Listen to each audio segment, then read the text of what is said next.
तर नमस्कार मित्रांनो, स्वागत आहे तुमचं आपल्या मराठी यूट्यूब चॅनलमध्ये. तर मित्रांनो, आज आपण पाहणार आहोत की लाडकी बहिणी योजना ई-के-वाय-सी करणे हप्ता बंद झाला आहे. तर लाडकी बहिणीनं इथे नोंदवा आपली तक्रार. ₹1500 होतील तात्काळ सुरू. तर मित्रांनो, मुख्यमंत्री माझी लाडकी बहीण योजनेच्या लाभार्थ्यांना दरमहा ₹1500 लाभ मिळतो. मात्र काही महिलांचा लाभ हा बंद झाल्याचं समोर आले आहे. पात्र असतानाही काही महिलांना लाभ मिळत नाही आहे. अशा महिलांनी काय करावं? आपला लाभ पुन्हा कसा सुरू होईल असा प्रश्न लाडक्या बहिणींच्या मनात उपस्थित होत आहे.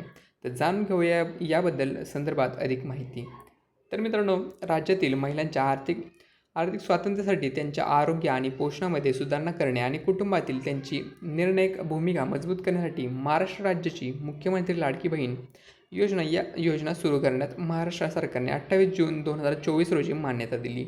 या योजनेमार्फत महाराष्ट्र राज्यातील 21 ते 65 वयोगटातील पात्र महिलांना दरमहा ₹1500 असा आर्थिक लाभ डी-बी-टीद्वारे देण्यात येणार आहे. मात्र या योजनेच्या निकषात न बसताही काही महिला लाभ घेत असल्याचे समोर आले आहे.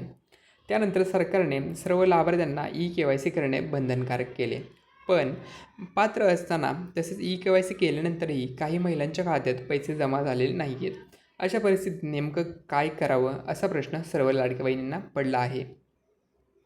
तर हप्ता बँकेत जमा न झाल्यास काय करायचे? अनेक महिला या योजनेच्या निकषात बसत आहेत आणि पात्र आहेत. तसेच ई-के-वाय-सी सुद्धा त्यांनी केली आहे. मात्र असे असतानाही काही महिलांच्या खात्यात पैसे येत नाही आहेत. अशा महिलांनी काळजी करण्याचं कारण नाही आहे. या महिला या संदर्भात तक्रार नोंदवू शकतात.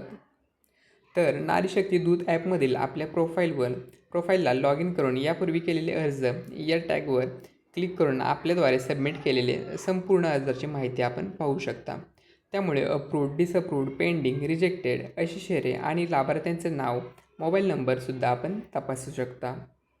आणि हेल्पलाईन टोल फ्री नंबर काय? तर मुख्यमंत्री लाडकी बहीण योजनेबाबत अधिक माहितीसाठी महिला व बालविकासाच्या 181 या टोल फ्री क्रमांकावर संपर्क साधावा. या क्रमांकावर तुम्ही संपर्क साधून आपली तक्रार दाखल करू शकता. तसेच आपल्या मनातील प्रश्नांचे उत्तर देखील मिळवू शकता. महिलांच्या या तक्रारी आणि शंकांचे निरसन करण्यासाठी सरकारने 181 या महिला हेल्पलाईन क्रमांकावर विशेष कक्षाची स्थापना केली आहे. या हेल्पलाईन नंबरवर फोन करून महिला योजनेशी संबंधित कोणत्याही प्रकारचे प्रश्नांचे निवारण करू शकतात. धन्यवाद.